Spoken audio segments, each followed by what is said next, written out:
Okay, everyone.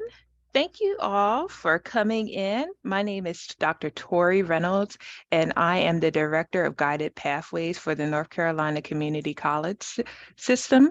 And today, I'm so excited to have you join us for our panel conversation entitled Advancing Equity for Students.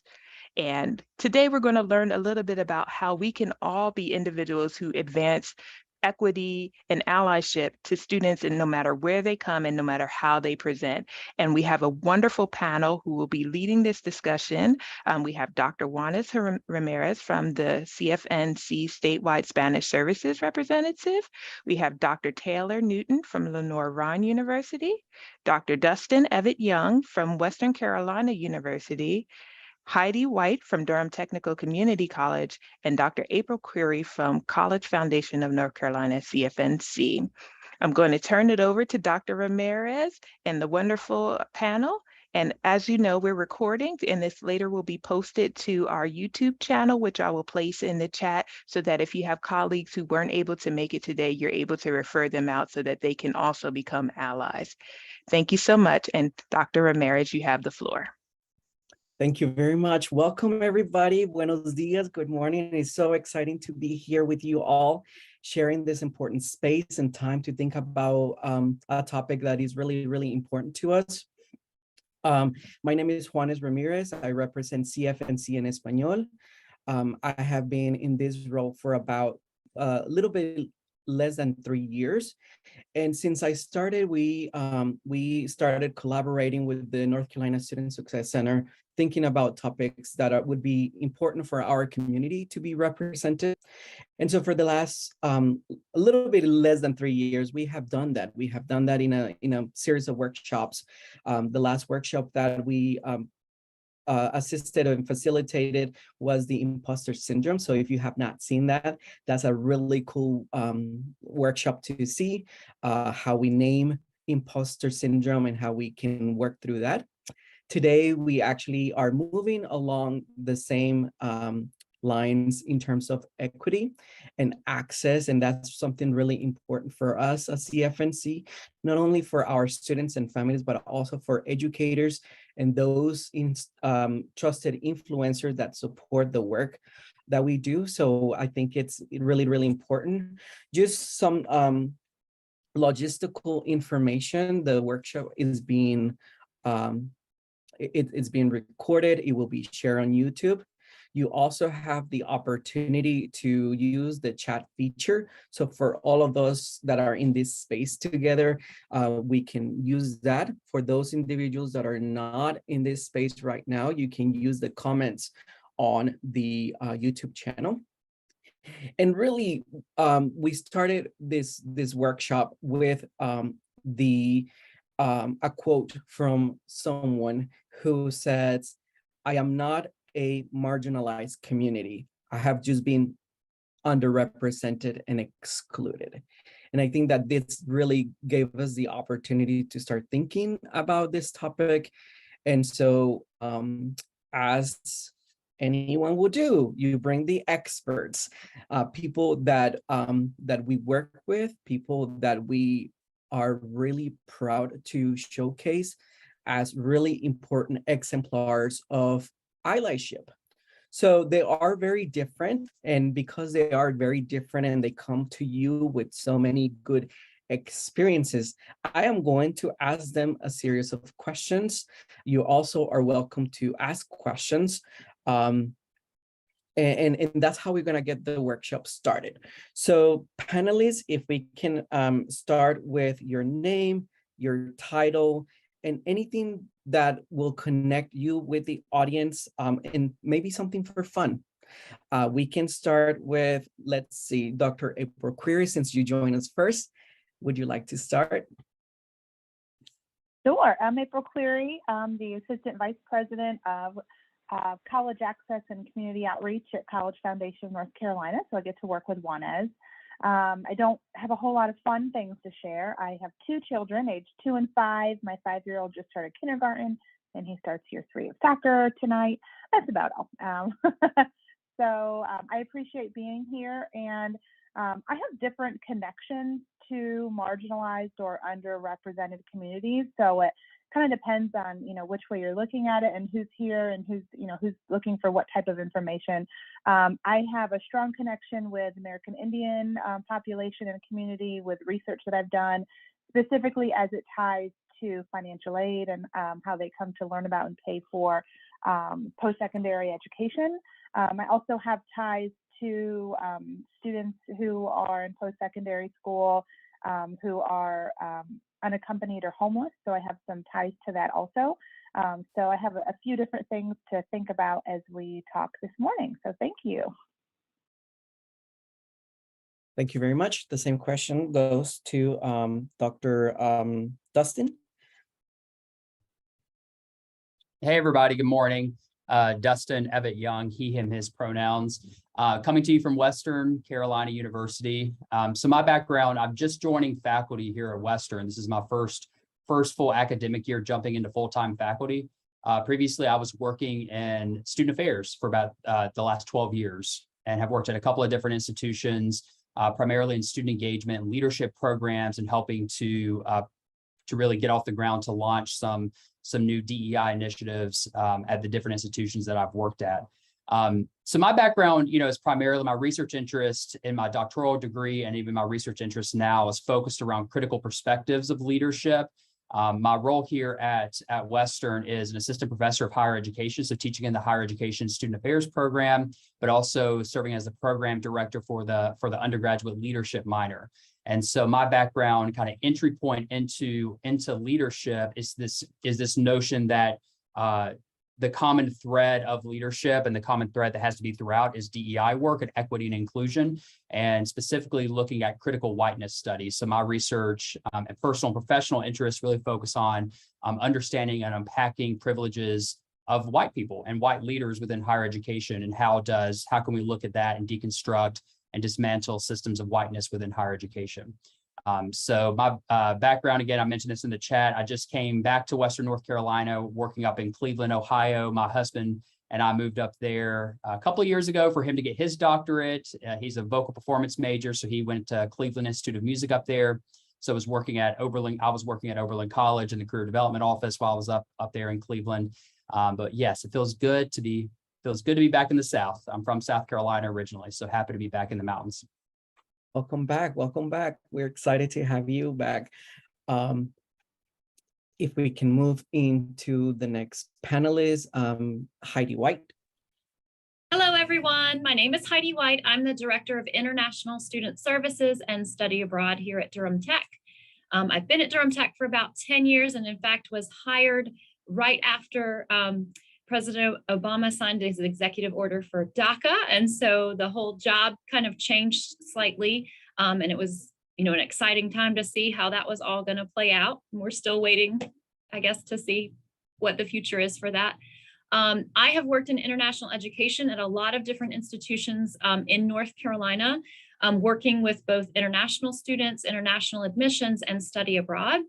And most of my time, of course, is working with different students of very different statuses in the United States, non-US citizens, and trying to advocate for them and support them with the many various types of challenges and opportunities that they have.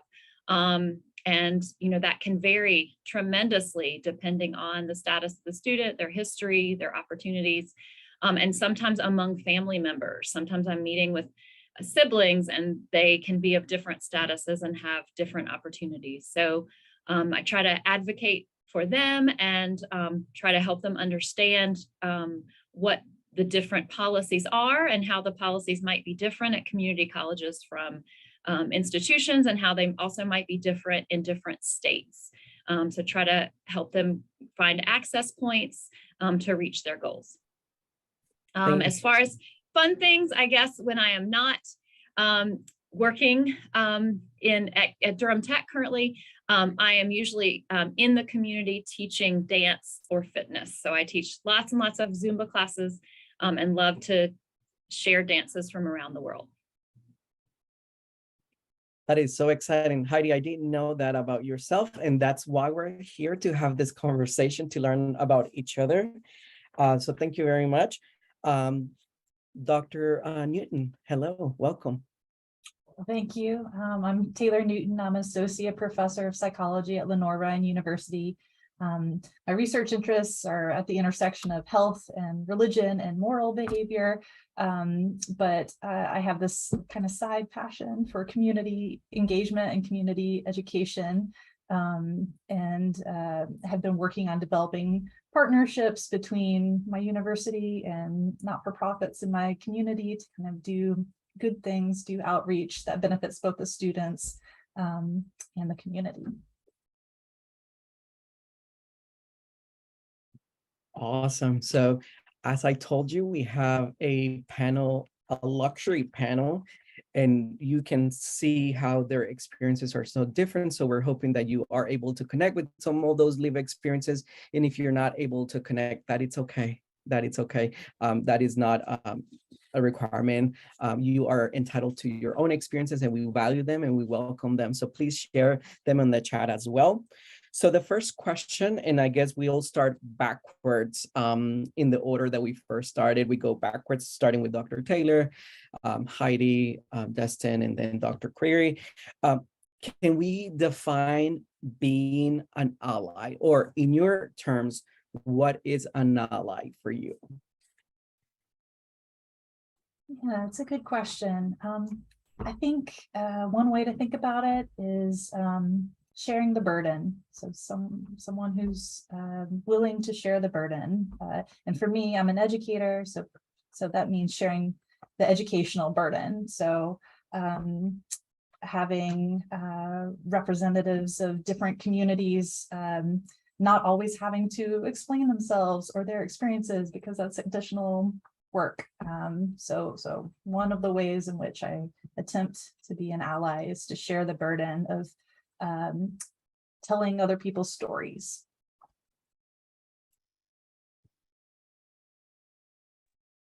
I'm next. I think there's many different ways to define it. I really like what was just said.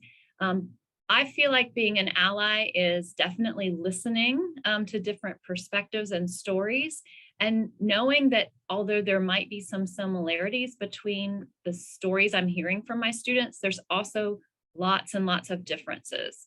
Our students' backgrounds can be so varied, and we can make assumptions about how they grew up or what they experienced, but we can find out if we really listen and ask them, and if they're willing to share, that those can be different than what we expected. I think also being an ally on my campus is trying to help people understand that they can't assume that all students qualify for financial aid, or that all students would be able to register at the same time, that there are limitations and challenges and different rules and policies, even among different campuses. And so we need to ask questions that don't assume that people have access to all the same things, and that they understand that there are different challenges depending on their circumstances and their backgrounds and their access to financial resources, et cetera. So trying to always advocate and teach people that you really have to ask individual questions.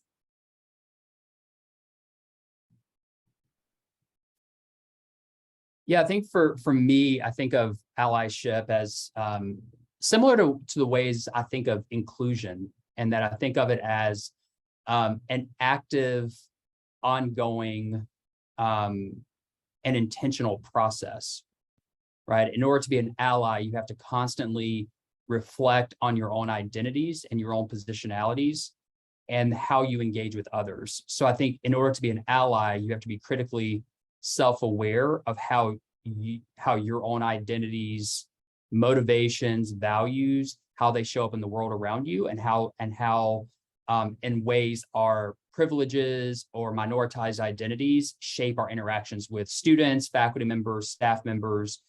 So it is that deep kind of critical self-reflection that is an active, ongoing process.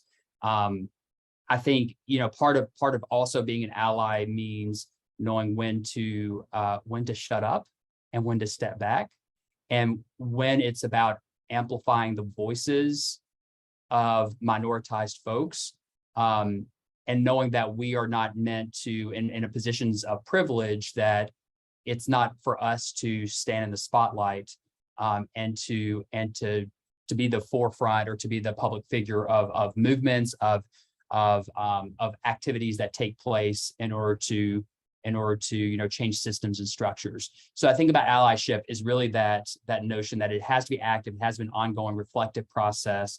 And I think the other part of that is it also involves being in authentic relationships with people who are different than ourselves, right? To be an authentic relationship and community with minoritized individuals, so that it doesn't feel abstract. I think oftentimes in higher education, post-secondary education, allyship or DEI work can feel really abstract or feeling numbers based and things. But then when you actually have the human connection and you listen to people's stories, that's really where you reshape and reframe your own perspective of what it means to be in a position of privilege and power in different ways. So active, ongoing, and intentional process. Yep. And I would kind of ditto what everyone has said here, and add on to that. So listening to the stories, I mean, everything, kind of the way I see things is our whole lives are based around stories that we've heard about ourselves, about our family, about others in your community and your country and different countries. So everything kind of comes back to stories. And for me, kind of thinking about what everyone has said and then moving on to taking action where we can. So educating others, and offering programming to, I just use that word programming, but offering programming of any type to educate others. Could be big things that we are putting on across the state to make sure that we are being an ally to different communities and educating others. And it could also be something as small as just having a conversation with someone at the bar sitting next to you, and providing education of lived experiences, your own lived experiences, or firsthand stories you've heard from others about their lived experiences. And what Dustin said with making sure that we're listening, and re-educating ourselves, because just because we heard stories and we've been part of communities 5 or 6 years ago doesn't mean that we have any idea what's happening today. So making sure that we are constantly listening and being authentic as ourselves also, because listening to those stories, we have to have those human connections, and making sure that we're taking that information in, thinking about it, how it relates to us, and and then making sure that we're providing that information back out in any way that we can. So I would say being an ally involves listening to stories, reflecting on our own experiences, and then taking action, whether that's big or small. Thank you so much. I told you guys this was a yummy panel. So we are moving to the next question, where we are going to be connecting some of the things that our colleagues mentioned to their own personal and professional experiences working with those communities. So if we'll start from the middle somehow, let's see if we start. Let's start with who was in the middle? I don't know. I lost my middle person, but we'll start with someone if we can connect your personal and professional experience with the work, and provide some examples. Let's start with Heidi White. Knew you were going to choose me first. So I guess I could talk a long time about examples, but as I mentioned earlier, so most of my work over the last 20 plus years has been with international students or with US students, trying to send them to have international opportunities and hopefully eye-opening experiences where they hear different perspectives and are able to also reflect on their own privilege, their own experiences, and really understand that there's so many different experiences around the world and how we're all connected. I think a lot of examples I mentioned already, I deal with a lot of different students who have different statuses in the United States. And so they have different opportunities and challenges just with access to higher education or being able to fund their higher education or even having access to travel, to study in another country or to stay in another country or to be able to visit another country and return.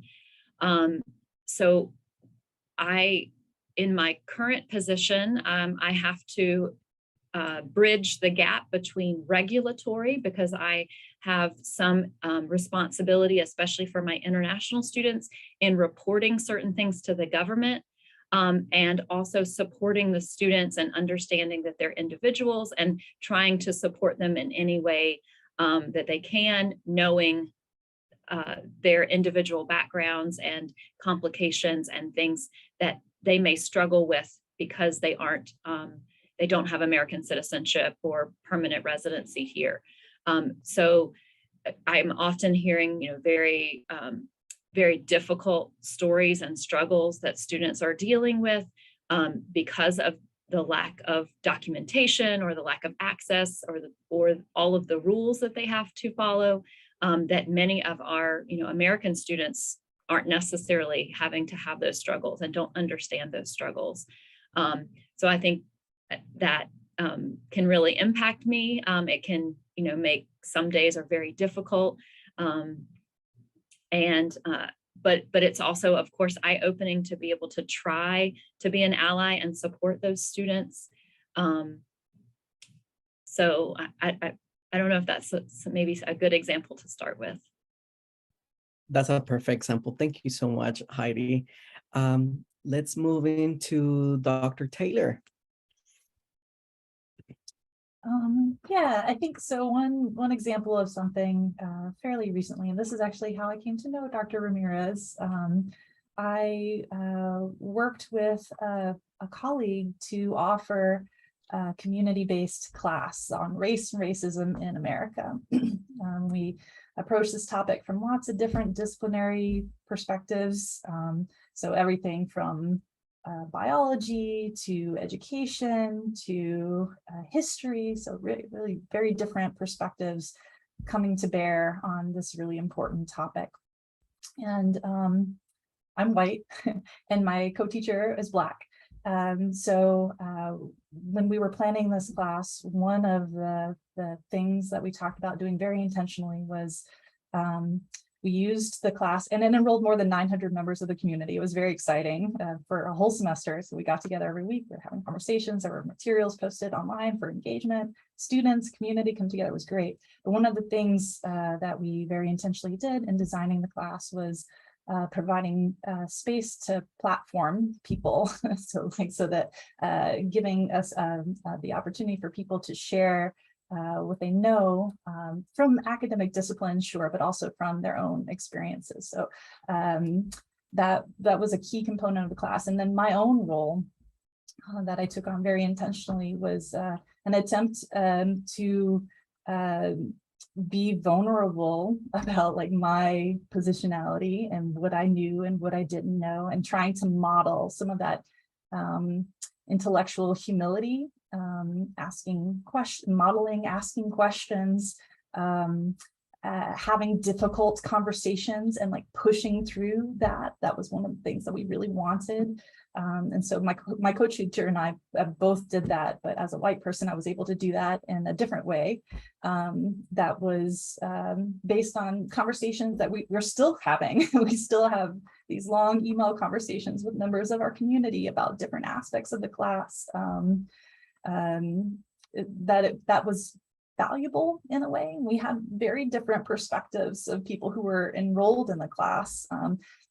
Very, very different ideologies. And some people were very skeptical of, like when we were talking about history, some people were very skeptical of an interpretation of American history in the light of the 1619 Project, which was one of the things that we were talking about as a topic in the class. And we made space for that to kind of be okay, like you come as you are, you learn, and we kind of meet each other there, but also modeling change. Like how do you change? How do you change? How do you learn? How do you grow? Like sometimes the conversations in this space like demand perfection from the very beginning, which is a very high standard. And I understand where that's coming from. I totally do. But it also makes it that high bar can make it hard for people to enter into a conversation when there isn't perfection. So that was my more recent experience in this space. Dr. Ramirez was one of our guests who came and shared his perspectives. It was the week that we were talking about education. Is that right, Dr. Ramirez? Yeah, it was very, very valuable to learn from so many people. Thank you so much for sharing that experience. And I certainly had a lot of fun. And it was very rewarding as well, personally and professionally. So we're going to move on to Dr. Evatt-Young. Yeah, I think for me, it's, and Taylor, similar to what I think with what you're naming is around, a lot around like positionality. I think a lot about just as an administrator in student affairs and now jumping over into faculty, how I show up, right? I mentioned this earlier, how I show up in the classroom, how I show up in interactions with advising students, student leaders, how I think about supervising staff members and departments and things like that. And so it is that constant reflection on how I'm showing up in spaces. For me, I often think of from the student affairs side of things, it's about having students actively reflect on and making meaning on how they're interacting with other people. So if I'm having a one-on-one conversation with a student and they share something that they had an issue with their roommate, or maybe it's student organization, they're leading their student organization, or whatever the issue may be. Helping them really peel back the layers and trying to integrate some topics of identity in that, and being able to say, like, are there ways to say, how might that be different if you were, in their shoes? If you put yourself in their shoes, what would this look like? So it's a lot of perspective taking and helping coach students through the perspective taking and those interactions with people who are different than themselves. Oftentimes, I think there's the normalized way to do things. And again, my background research and interest is in whiteness and white supremacy. So a lot of that is grounded in how do we peel back the layers and really start to think about how whiteness manifests in various interactions between students with students, faculty and staff, and to students. So being able to just ask those critical questions and being in the moment. So thinking about how that impacts our practice. And that's really, really hard because one, we're all so busy, right? The day-to-day, it's like, I don't have time or capacity to really critically think about how I'm going to shift my practice with advising a student, or how I'm going to shift my practice and supervising staff members in a one-on-one conversation or weekly one-on-one check-ins. But having that intentionality between how do we offer or ask those critical questions in advising and supervision. I think from the faculty side of things in the context of leadership. So I'm overseeing the leadership minor here at Western. And oftentimes my favorite conversation is we talk about the cycle of socialization, how we're all embedded in this larger cycle. And we talk about how leadership is socially constructed. And then we talk about how identities are socially constructed.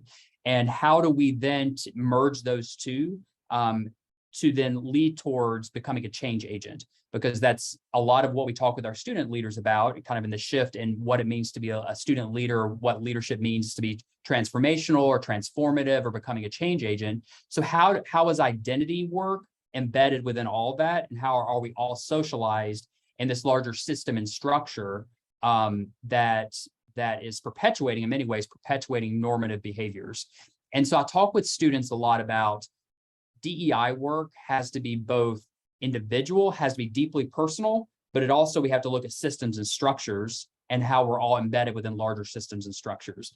And so from the allyship work, I love telling stories. I think storytelling is a powerful pedagogical approach or pedagogical tool. So being able to share my own personal lived experiences, especially in the identities I'm bringing into the space, where I look around the room and there's a lot of white students around me, how do I start to share my own stories or those critical moments or critical incidents in my own personal life when I've had to work towards becoming an ally and constantly working towards becoming an ally, or constantly reframing how I grew up, what's been my upbringing, how do I rethink my approach with stuff. And I think the last thing for me is just around like the supervision and leadership stuff, is recognizing that power is so embedded within all of that, whether we want it to or not. Power dynamics flow throughout all of those things. So I use this example all the time, where when I was supervising a department, I was leading a student union, student life activities, student engagement initiatives, and I had a team of 12 professionals, full-time professionals that were reporting to me.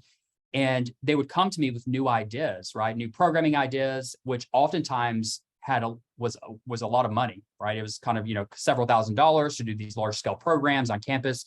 And immediately, whether I wanted it to or not, I'm looking at their decision. I'm basing my decision on the lens in which I'm viewing the world, right? My own identities. So I'm already adding value to how I expect people to articulate their decisions or articulate their programming. I'm already making decisions on what they're wearing, what does professionalism mean in that context. So being able to that critical reflection and praxis on how do my identities show up in this space, and how is it already informing a decision and in many ways a bias that I'm already making on that decision.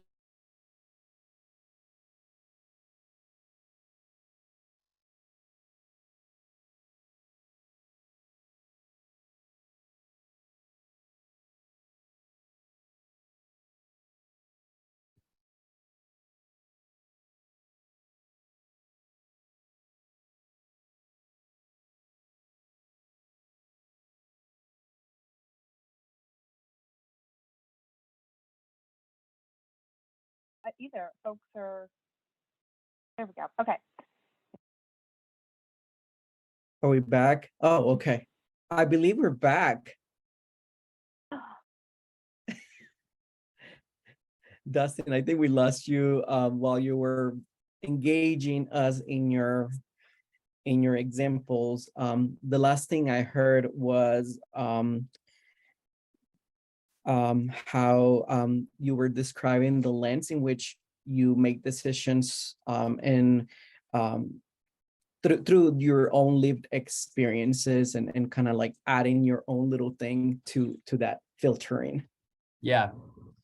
And I would say that it's just important to constantly reflect back and to engage in that praxis, that critical reflection, and think about how our identities inform decision making, and what value our identities were already putting on, what value we're already adding based off the identities we hold, and how that informs, what programs we choose, how budgets are allocated, how policies are decided or interpreted in different ways. Thank you very much, Dr. Query. Yes. So thinking about the question for me is really dynamic and can go so many different directions. So, how our professional and personal work intersects with the marginalized communities. And for me, really, it's so hard for me to narrow this down, because so more personally, my research has been qualitative research, like I said, at the beginning, around American Indian students specifically. And, this is a population of students who are not typically, included, and this topic is not always included in mainstream programs. It's not a huge chunk of our students. It's generally in a lot of our, if we think about high school, so more like secondary, and then if we think about post-secondary, students that identify as American Indian are typically 1% of most of our post-secondary institutions, specifically in North Carolina is what I'm thinking about. My research has just really been North Carolina based, and understanding what some of our students' needs are. And if it's not a huge population currently at an institution, is that institution really thinking through what the American Indians students' needs are, what their lived experiences have been? And my area tends to be around the financial aid side of things, specifically how they've come to pay for college, how they're learning about financial aid, thinking about some of our educators' assumptions for this community, thinking perhaps they're going to qualify for plenty of aid. It's a federally recognized tribe. We have a lot of tribes that are not federally recognized, and they're not getting, aid to help pay for school.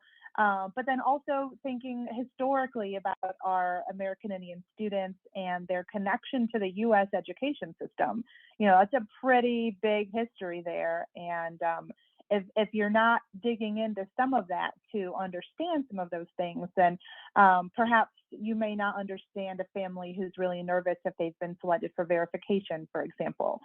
Why is the government wanting to look into what we did on our FAFSA form? What did we do wrong? The nervousness there. So just so many different aspects of it, and then the strong sense of community with our tribes in North Carolina and nationally, and really internationally. If we think about the strong sense of community and the desire to give back to the community and to stay connected to their family and to have parent involvement in the post-secondary experience, it's very different than what we might think about with some of our traditionally white families of faculty and staff seeing parents as helicopter parents, and it's different, it's cultural. So, I think about that side of things, maybe more as on the personal side, really specific to American Indian students, but then making that much broader if I think about professionally, with our work at College Foundation. We specifically, were chartered with working with students who are first generation college students. And that broadens this whole conversation up. It's huge. Our students that are first generation and some of their backgrounds. I would say professionally, I've probably done the most amount of work just thinking about not only just first generation, but also low socioeconomic status. And that's a big population with a lot of different diversity. But what are some of their specific needs? And I think for me, something that is helpful in working with some of these marginalized communities, which some of these marginalized communities are also a lot of students, just thinking broadly about it, like low socioeconomic, is being vulnerable and telling stories about myself. I'm looking to make a connection pretty quick with a student to get them to listen to what I have to say, and to provide some information to help them with the college access process as a whole. And over the last almost 20 years, I have found the quickest way to do that is to be vulnerable and to tell my stories, and to tell a little bit about being a first generation student and growing up, well below the poverty line, and just, getting that information out. There's no need to, hide any of that as far as I'm concerned. I'm pretty open, sometimes too open. But like I said, I have found that's probably the biggest way. And I know Juanes had talked about a program they did recently on the imposter syndrome, and being vulnerable with that too. I've definitely felt, in that space myself. So the kind of that intersection of the professional and personal, it takes different avenues depending on which marginalized community we're talking about. And then I mentioned earlier, I also have connections with unaccompanied and homeless students in the post-secondary environment, and being vulnerable with those sort of stories also, because I think that's the best way to get students to listen to us, for us to help them, is to share some of our stories. Woo! Thank you so much. I told you guys so many yummy stuff. There were a lot of different concepts that came out of your examples and in the conversation. You guys mentioned showing up, not only being in this space, but also how you show up. And I think that's a powerful thing, especially as we are socially constructing the experiences and especially as we're working with marginalized communities. So here comes a question that we got often, and I think this was one of the questions that we got the most as we started asking people what they wanted to know in this panel. And the question is, how and where do I start? Especially if I am unable to connect. And this question came specifically thinking about ethnically and racially, like, oh, I'm not part of, in the case of Dr. Query, like, I'm not part of the American Indian, or I'm not part of this community, I'm not part of that community. Where do we start and how we start? because a lot of us feel like we are going to mess it up. We have fear. We'll start with Dr. Query, and then we go back to Heidi. Dr. Query, Dustin, Taylor, and Heidi. Sure. So this is another really interesting question, and it really, we could all end up with different answers with this one. My first thought is to say, for folks that are thinking, you know, where do I connect if I don't know, you know, maybe I think, oh, well, that sounds interesting to help with this group, but I don't have a background in working with this specific ethnicity or group of students. And I think that two things jump to mind. One is intentionality. So I think that, you know, if your intention shows for most people. So if you truly are just trying to learn, you know, ask questions. You know, I'd love to say this word right. Could you please help me with the pronunciation? It's a really, really small thing, but I think it can make a lot of difference if you are interested in truly learning about a certain population and helping them. And I'll give a really simple example.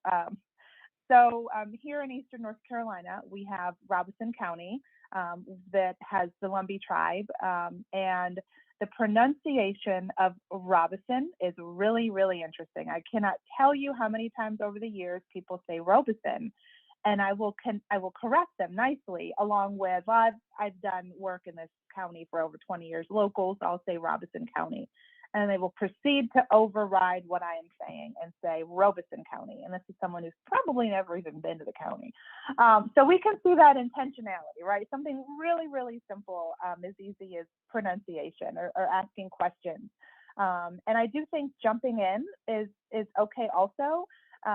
Just jumping in and saying, you know, I've always wanted to learn more about this population. I'd love to help this group as we're thinking about post-secondary education.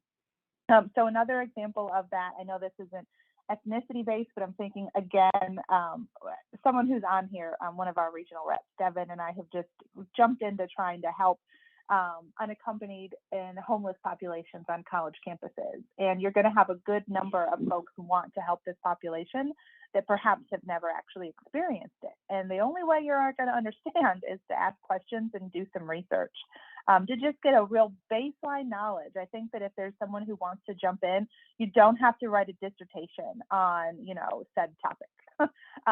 Doing a little bit of research, perhaps peer-reviewed research, just to make sure you're looking at some good resources, asking questions, getting involved with the community a little bit, understanding some current trends and topics, some real basic stuff I think can help in listening.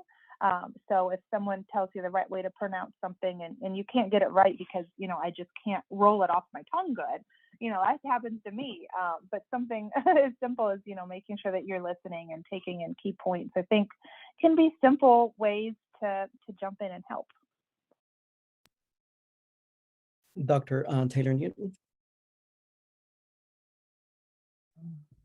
You know, something Dustin talked about before, or those authentic relationships. And so it's the authentic part that's maybe a little tricky, because if you don't have, you said that someone asked if I'm not able to connect, and so if I don't have some kind of a natural relationship with a community that I want to learn more about or to become more familiar with, because you definitely, I don't know, and seeking out relationship, you don't want to be like a tourist in someone else's culture. But on the other hand, there are spaces in which kind of a little bit of tourism is welcome. So like restaurants are like a really fantastic place for people from lots of different backgrounds to come together and to share a kind of cultural experience. And so like that's a place where you're invited. So not barging in, but you're invited to come and share and learn. There are things like festivals where you can like show up and people are so excited to have you. So like there's a Hmong cultural festival in Juanes and I, our backyard. We have a really lovely Hmong cultural fair. Yearly, it's on Thanksgiving. If you ever want to come, it's in Newton, North Carolina. So looking for opportunities like that are good to like engage. And if you kind of start out as a little bit of a tourist, it gives you at least an opportunity to begin to establish those authentic relationships, because you can't form a relationship unless you share space. So the trick is finding the spaces where you can begin to form those authentic relationships, if you don't naturally already have them for whatever reason. Another way to do it is to work with organizations that are serving different populations, or are just enmeshed within groups that you want to form connections with, and that's another thing where you're going to be welcomed. If you're coming at it from a sincere kind of a place, then people are going to want to welcome you with open arms, even if it's awkward, even if you say the wrong thing, even if all manner of things can happen. But with good faith assumptions on both parts, I think that it is possible to form relationships where they don't naturally occur, and that it's important to try to like seek out those opportunities to kind of bring us together more into a common understanding of humanity. Appreciating what we all have in common is one way to also appreciate the ways that we're beautifully different. So I don't know, something like that, seeking out those opportunities and not being afraid to kind of push yourself a little bit, but also having that humility if you're entering into someone else's space, of having the right mindset of openness and willingness to grow and humility. Thank you so much, Dr. Newton. We always say at CFNC that we are teachers and learners at the same time. And I think that's a very important piece of this puzzle. We are going to move on with the same question on how do we connect and where do we start to connect if we are not part of a community, for example, ethnically, racially, physically, linguistically. We can think of all of those spaces. Dr. Dustin.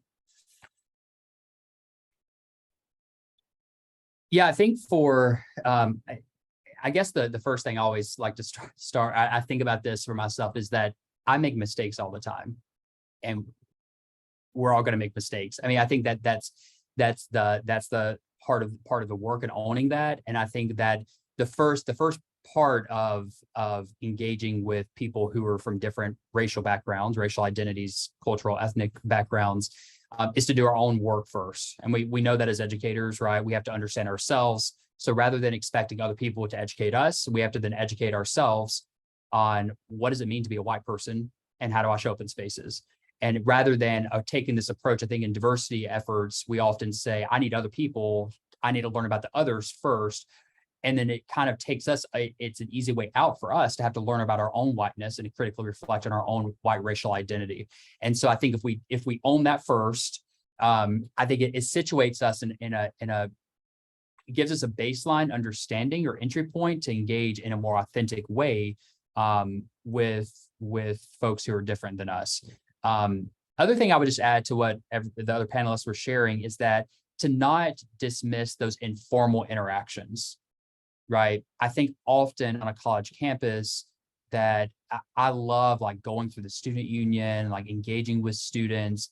And then if I get invited to a student event, right, that the Intercultural Center is putting on, or a student organization is putting on, or MPHC organizations are putting on, whatever that student, if it's engaging with students, then show up, right? Those informal, that matters to students and that matters to people, that if you're invited to those things and to show up in those very informal ways. And so I think that for me, that has how I found a lot of success in that it builds a lot of trust. And I think the core of this is authenticity and trust in those relationships. And Taylor, what you were saying is humility, of course, in that process, that if you're coming from a privileged position, how do you engage in having humility in that process? But I think those informal interactions are so important, and checking in with folks, not necessarily to show that you're a good person, that you're a good ally, because there can also be some interest convergence in that we want it back for ourselves. Like we want to be perceived as a good ally. So getting rid of that notion in our heads and just saying, I'm going to show up because I care about this person, I care about this student, I care about this colleague, and then engaging in those informal spaces has helped me, has helped support my engagement and trust building with students from racially minoritized backgrounds. The other piece for me too that has been really helpful is also finding an accountability partner or an accountability buddy. And so for me, this has been someone who I really trust, who is a colleague or is a former colleague. She's gone on to do wonderful things at a different institution, but is someone that is a biracial woman, and she kind of we have this very real and authentic conversation, and she can kind of just tell me how it is. If I say something that's problematic and microaggression, then it was never my intent. We have conversations about intent versus impact. We talk a lot about oops and ouch, right? So oops, I did this, like this happened, and then she can easily say ouch. Usually it's a little bit more direct than that, than just ouch. But someone that can hold you accountable, and someone that's going to be real with you, someone that's not going to is not a close friend necessarily or a relative, because they're going to tell you what you want to hear. So I think we need to have accountability partners or accountability buddies from people with our own shared racial identity, and we need folks from minoritized identity to be able to hold us accountable in those ways. And then we have to do something with that feedback. So if you do something problematic, you then need to think about, or say something that maybe was hurtful, that wasn't your intent. How do I then critically reflect on that and say, wow, I did harm there. How do I own that? How do I make sure I'm not doing it again in the future? And trying to try to show up in those very real and authentic ways. Heidi White. I don't know if I like going last, except to just say ditto to what everyone else said. But I guess I'll just share, my perspective. Most of the time when I'm meeting with students, it's usually in an access and admissions capacity, at least in my first meetings. And so I'm often trying to connect with them by asking them to share their story, their goals, talk about as much as they want to share about themselves. And just be a good listener, be willing to share personal information with them, because I think that builds rapport, and ask lots of questions and do lots of check-ins. And like I said, always trying to not assume. So if we're talking about them enrolling in classes, that are at a certain campus or at a certain time of day, making sure that they have the access to get to that campus, that isn't going to interfere with their other scheduled activities, whether that's employment or whether that's taking care of family members. So just never making the assumption that they have the ability, to do things that you might assume that a student would be able to do, and that, financially, that they would have the resources to be able to pay for it, or if they know about what there might be possible financial resources, that they have access to computers if that's necessary, or they know about the resources where they can get that support if a campus offers that. So I think I just try to check in sort of on everything to make sure they understand. And also always, with a lot of the students I work with, never assume that they understand how the US system works. They may not be familiar with how college systems works because they may be a first generation student, or they may have only understood education in another country and it might be very different. The way we apply, register, get financial support, ask for resources, get textbooks, et cetera, talk with instructors or professors, ask for help, and advocate for ourselves might be very different. So I think I try to connect in all those ways. And then when I'm working with clubs and organizations, and even just trying to check in with students that I may have met and haven't seen, in months, I agree, just showing up. When you show up, you show that you're supporting them, especially if you're just there to listen, and cheer them on. And I also try to nominate students that I work with, to share their stories or to be a representative or to get highlighted in some way if they feel comfortable doing that. And that is just the way that we learn more about each other, and hopefully we're getting more perspectives shared on our campuses or in our communities, et cetera. So I think those are some of the ways that I try to do that connection. And as everyone else said, I know I'm going to make, mistakes and try to own them, but also try to tell the student to let me know, and correct me and, apologize and, to try to own that. Thank you very much. You guys have mentioned very important words and very important concepts. The concept of sponsorship, it's super important where you have an opportunity, you bring others to opportunities. And so that's how I have met many of these colleagues here that we have been put together in those opportunities. We're getting towards the end of the panel. I want to encourage participants to put your questions, your comments, anything that you're thinking about that you would like to maybe ask the panel, maybe something that you want to know more about as we are getting towards the end. One of the things that Dr. Dustin mentioned was the importance of reflecting on maybe our past, our present, maybe our futures as well. And I wanted to throw this question to you guys. What does your community or our community look like because of your allyship? And I know this is a different type of question. I hope that you guys are not humble whenever you're talking about some of the impact that your actions have caused. The reason that I know all of you is because of that impact. So I hope that you give us a little bit of that. We can start. I know Heidi started last. So Heidi, you want to start us off? Sure. So I hope the impact I'm having on campus is advocating for students. So throughout especially the campus community, they know that I'm a voice for all of our non-US citizens, but also many other populations that I work with. I guess I'll share a story. So recently I was in a meeting and I was doing some advocacy and asking questions like how this would, are we considering non-US citizens when we're developing this policy or putting in this practice? And the response was, everything isn't about international students, Heidi.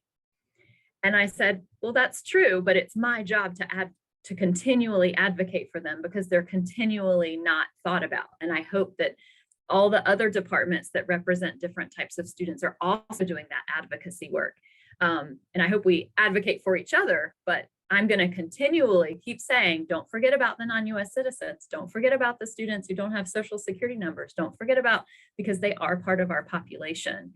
And I want to make sure their voices are always considered and always heard. And we don't continue to do practices where we aren't thinking about that population of students, as well as all of our other marginalized students.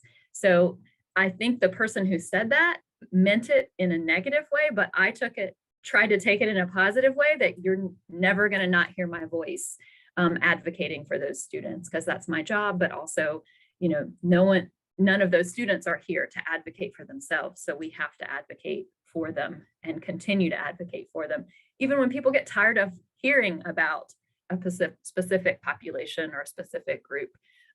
We want them to, hopefully, eventually, they will just be thinking about them, so they won't have to hear about them. So I think that's one way that hopefully I'm advocating. I also hope the word is getting out where, in our community, we are friendly to different types of students. And so hopefully the students are sharing that information with other students and family members and et cetera. And so they're, coming to our community because they have heard such good stories and access and friendliness. So, and hopefully that's spreading from campus to campus across the state and across the nation.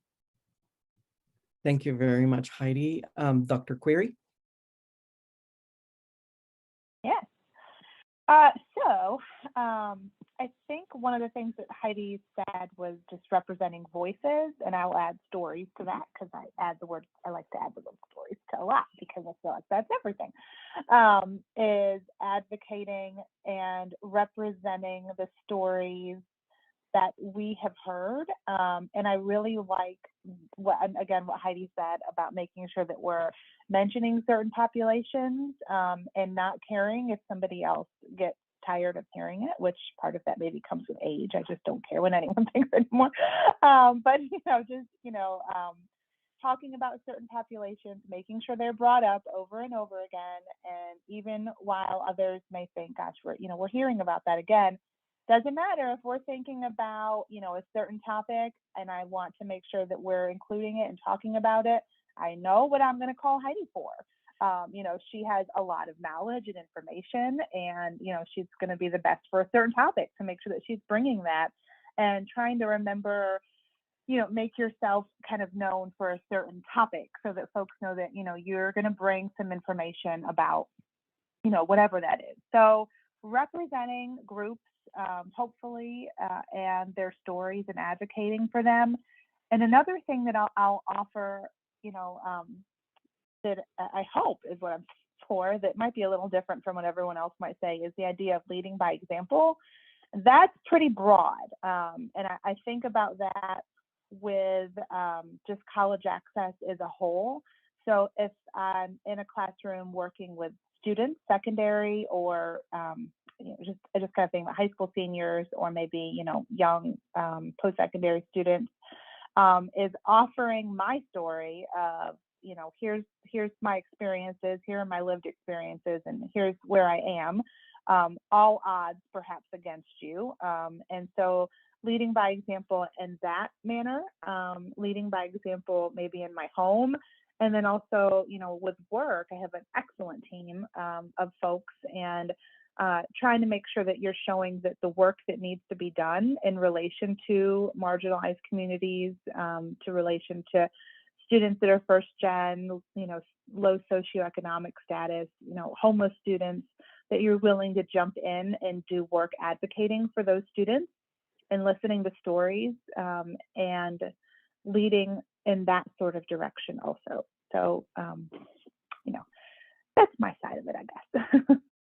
Thank you very much. And maybe something that people may not realize is that CFNC en Español, we work under the leadership of Dr. Query. So she has given us that great platform as our boss lady, I usually say. And then I wanted to also publicly say to Heidi that some of the ideas that she had, or some of the questions that she has led, in relationship to working with not U.S. students, have actually trickled out of Durham Durham Tech Community College, and have trickled throughout the system, that they notice, and maybe we need to ask those sort of questions. So I'm actually really excited about that as well. We are going to move on with the same question, Dr. Dustin.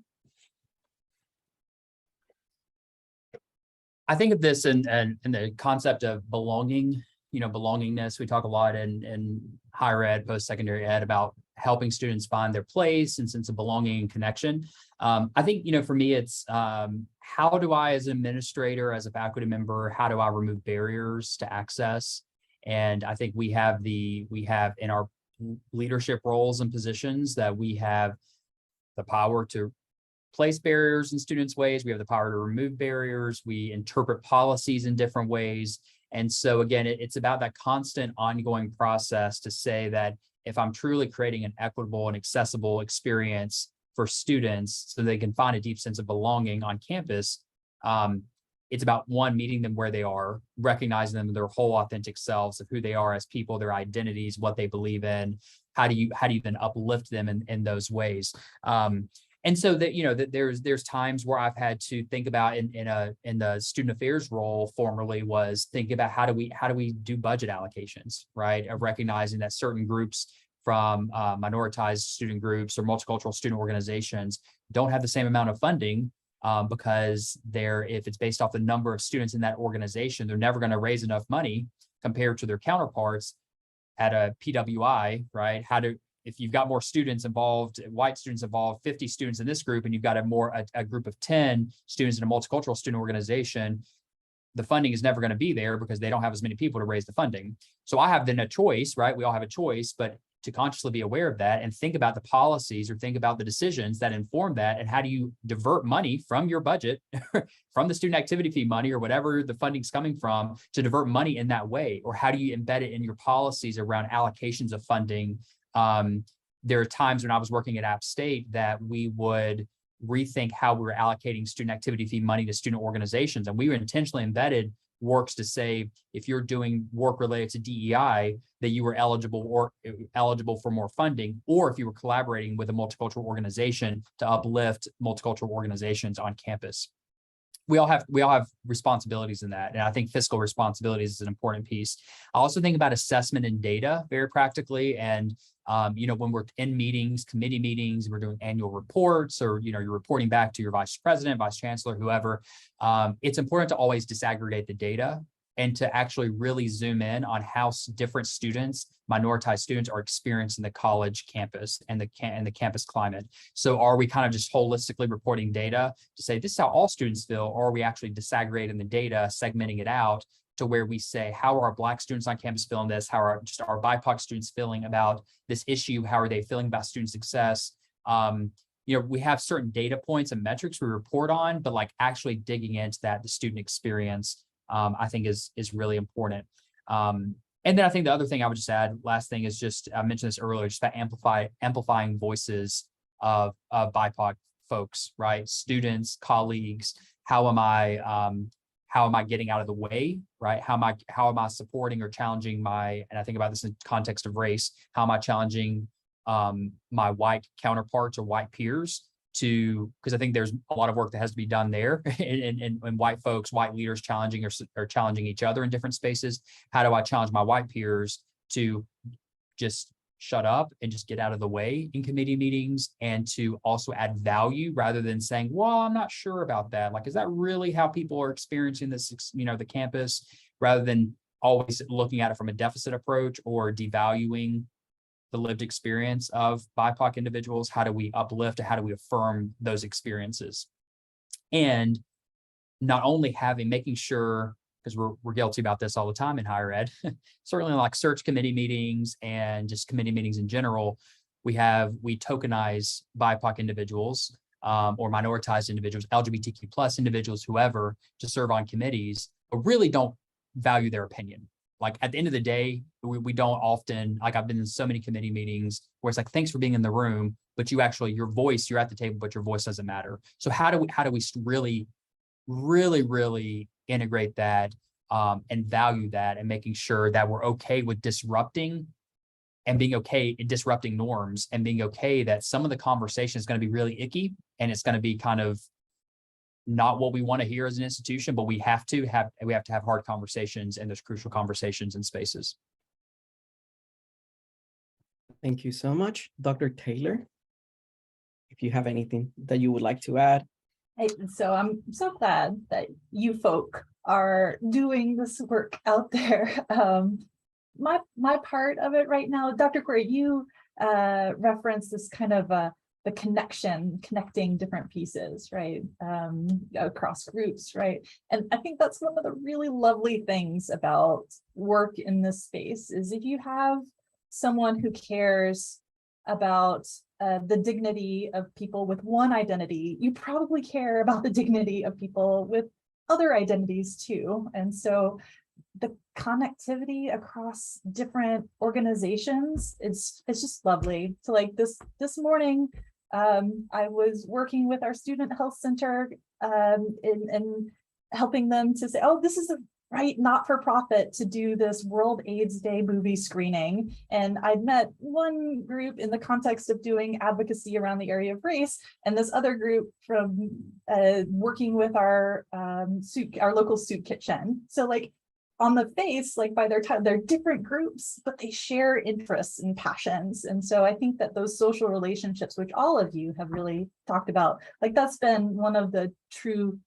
delights. And I like knowing, oh, they care about this, but they also care about this. So let's get together. Like that's fun to be able to acknowledge people's passions in that way. Thank you very much. Yes, it's nice to be reminded that we're working with human beings, right? That we all have struggles and fears and good things happening in our families and all of that sort of stuff. As we are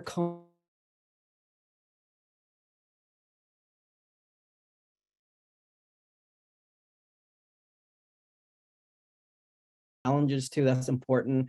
I would like for us to, if you, and this is open, if anyone has any resources or anything that would you like to share to the audience, either now or on the recording side, feel free to share anything that has been helpful to you. So the question is, what are some useful tools or best practices that you have come? And feel free to share as you think about them.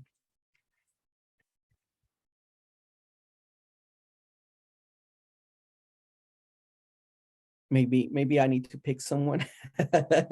Honest, I'm just gonna put some stuff in the chat, just some books and some just different things that have been helpful in my own framing of stuff. Thank you so much. Could you tell us about like what are some of the things that you're thinking about?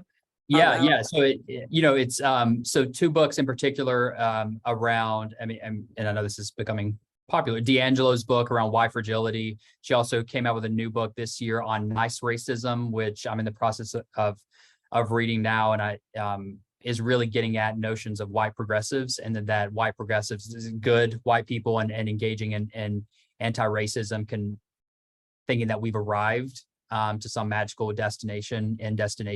So the books, I think it's really has been really cool for me to think about.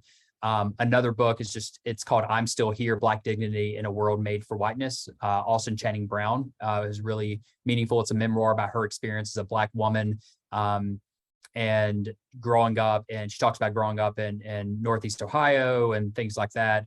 Another book, All Boys Aren't Blue. So really deconstructing gender norms by George M. Johnson. And then also for me, it's just been helpful reading about doing some readings, some articles and readings around critical pedagogy and critical perspectives of leadership to inform my practice as an educator. So just anything related to critical pedagogy, Paulo Freire, and praxis and critical pedagogy of the oppressed, critical theory. And I was going to add, if also your dissertation is pretty cool. And he has an award-winning dissertation, so feel free to go and look for it on the Google world. I'll blur that out. I try to, it was between 2018, 2019. I don't know what happened in my life. Somehow I got done though. Yeah. Done is good, right? Heidi, Dr. Taylor, April, any resources that you can think about? Sure. I put some web links in the chat for anyone who's interested in some different toolkits and some national organizations who are doing advocacy work, especially for immigrants and non-US citizens, and especially for education. So you're welcome to look at those. You're welcome to contact me if you're looking specifically for local resources or local contacts. One of them is also a scholarship spreadsheet that's pretty well maintained for students who are not citizens who are looking for college scholarships. But again, I'm happy to connect you with resources if there's, because just depending on what the individual question or needs are. But hopefully those are some things that can get you started.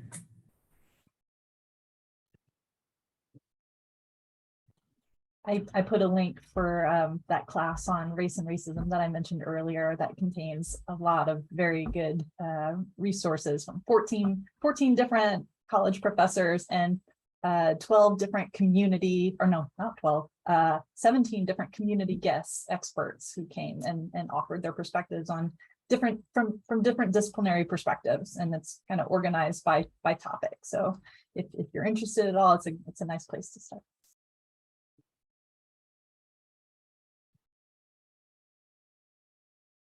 And Dr. Queer, I see that you share something in the chat. Would you like to tell us about that book? Yep, and I will share some other, trying to get some links up, and it's moving really slow.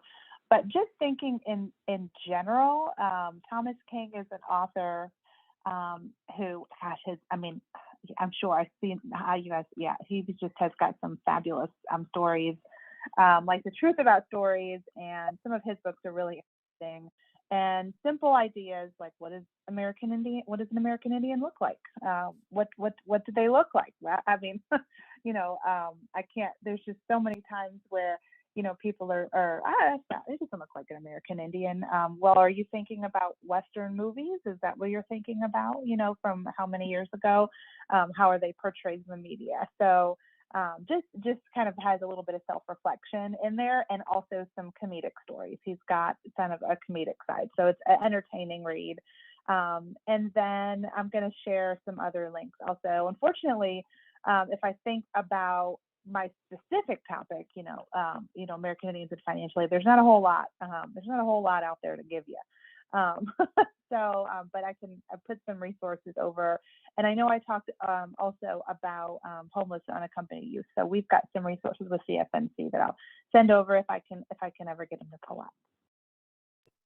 Thank you very much. One additional resource I would love to share with you guys: on cfnc.org, we have a website for educational professionals, and then we bring forward some of those topics that we have talked about, building authentic relationships as it relates to Latinx Hispanic students. We talked about financial aid and Hispanic students. We talk about a lot of different things that we have talked that can be moved to different populations, since sometimes we do share similar experiences, especially when it comes to access to post-secondary education.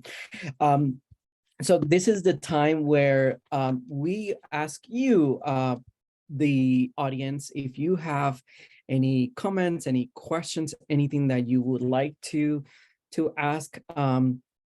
We can do a few ways. One way is to use the chat feature. The other way is to raise your hand, and then we can give you the access to speak. That way you have that opportunity as well. And I did not see any questions in the chat unless some of my colleagues saw it. I'm going to rely on their help. And then we also have some CFNC members here: Jackie Perez, CFNC en Español intern, Ms. Hernandez Lira, CFNC en Español state representative, Devin McCarthy James, 828 regional representative, and then we have some other friends here as well. I do see a question, raise hand. I'm gonna ask you to unmute, and you feel free to ask your question.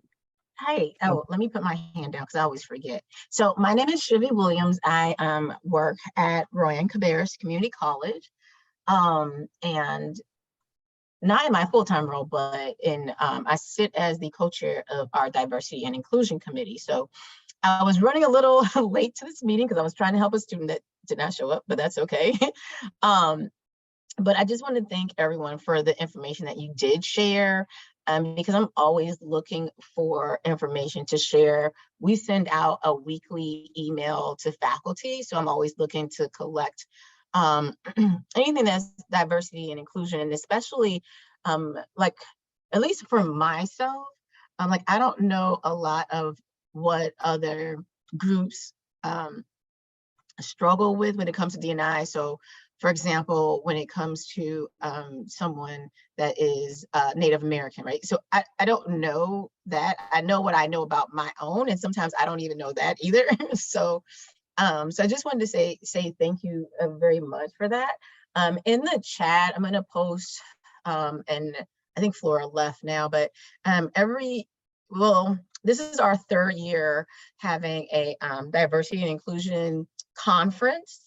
I would love for some of y'all to speak at the conference, especially when it relates to students. And although our conference is education based because it's from our college, but it is really open to the public and to any area. So I always think that anything that education, as far as D&I, that we're fighting for, that happens in other areas as well, right? If it's healthcare or wherever it may be, people experience the same types of issues, although ours may be more specific to students, but would love to invite anyone that would be interested in doing a presentation to submit a proposal. So I'll just add that information to the chat. But again, thank y'all for the conversation and sharing really, like, I guess some of your expertise. I know some of you are like, well, I'm not really an expert, but I really do appreciate, because I'm always learning something. I think that's the thing about DEI. It doesn't matter what your race is. It doesn't matter your gender. It doesn't matter anything. Like, there's always something to learn, because you're learning about others and not just about what happens to yourself. So Thank you, Ms. Williams. We appreciate that comment, and we love to amplify whatever you're doing, and thank you for sharing that in this space. We have another question. I'm going to ask to unmute. Hi, good morning, everyone. Juana Hernandez Lira here. I just want to say thank you to all the panelists for sharing your knowledge and your experiences. But something that Dr. Evatt-Young said just really stayed with me, and that was that recognizing that our identities inform our decisions. And so how can we make sure that those that are making decisions are getting this information, but also like how are we identifying those allies that are the decision makers, and how are we giving them, how are we connecting with them to make sure that they're making decisions to benefit all students?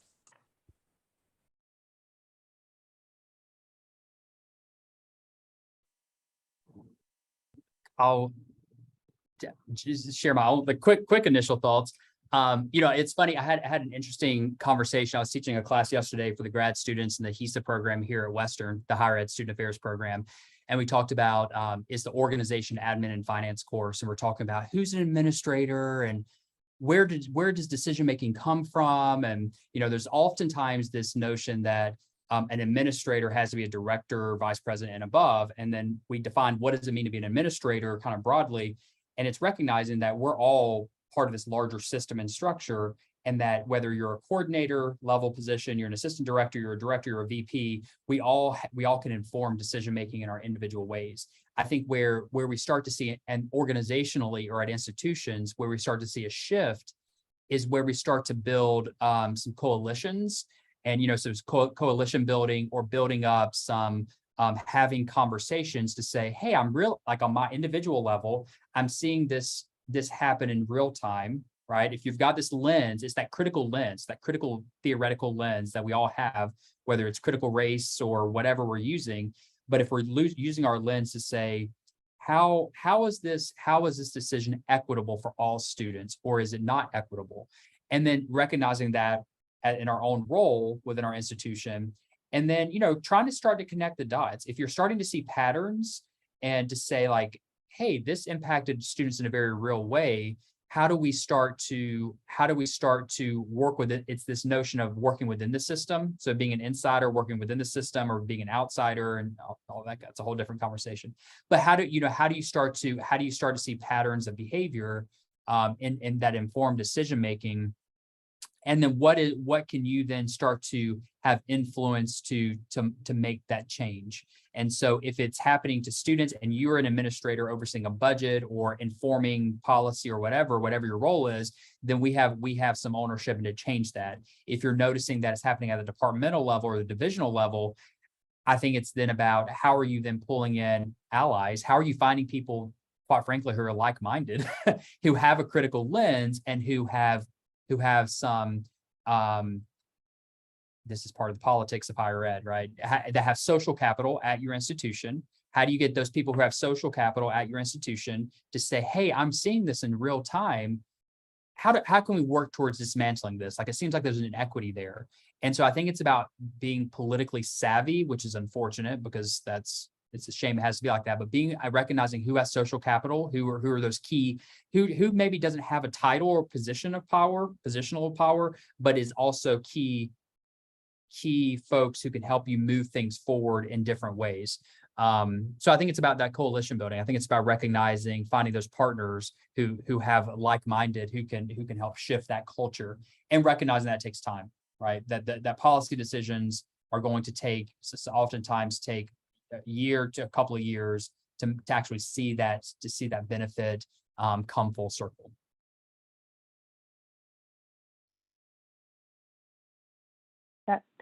That patient piece and the time, that's a big one. It just all takes time. And I think that the first thing I thought of when I want to ask that question is that's a good example of why we need diversity in leadership. You know, because people are inherently thinking about their own lived experiences. And, you know, including me, you know, we only have the experiences that we have, for better and for worse. And it just shows that, one, it's great to have, you know, other folks in leadership who can be allies for other communities, for other marginalized communities. And we also need diversity in leadership so that people are bringing a diverse, you know, diverse lived experiences there, and diversity in all different ways. Just it's a big reason why we need that. That's all I'd say. We need it. Thank you so much. I just wanted to share that Ms. Williams did share information about the GUIDE conference, and that's the conference that she is alluding, and she invited us to send a proposal. And I do believe that we still have time to submit those proposals for anything that you are interested in presenting relating to this type of work.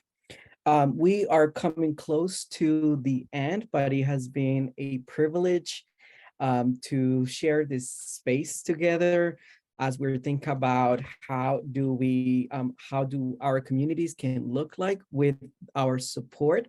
All of the panelists are great examples of great things happening in our communities, and I encourage you all to do whatever we can. So thank you so much. If we can have an applause, whether virtual or for the panel. They did incredible. Thank you so much. Dr. Ramirez, I want to thank you for assembling such an illustrious panel with such wisdom, words of wisdom and knowledge and experience to share with all of us. As I mentioned earlier in our presentation, that this presentation was recorded, and we'll be posting it to our YouTube site for you to share with colleagues and friends, because such a wealth of information needs to be disseminated. And so I've also placed in the chat links to our YouTube site, future workshops, and the Success Center LinkedIn site. But it's very important that you give us some feedback for these sessions. We always look for ways to continuously improve and find new topics. And so this is an opportunity for you to give feedback about what you experienced today, and then allow us to broaden our path when we're creating new sessions in the future. I thank you all, to all the doctors and scholars and everyone who are here, for the work that you're doing. Thank you, and you have all a great day.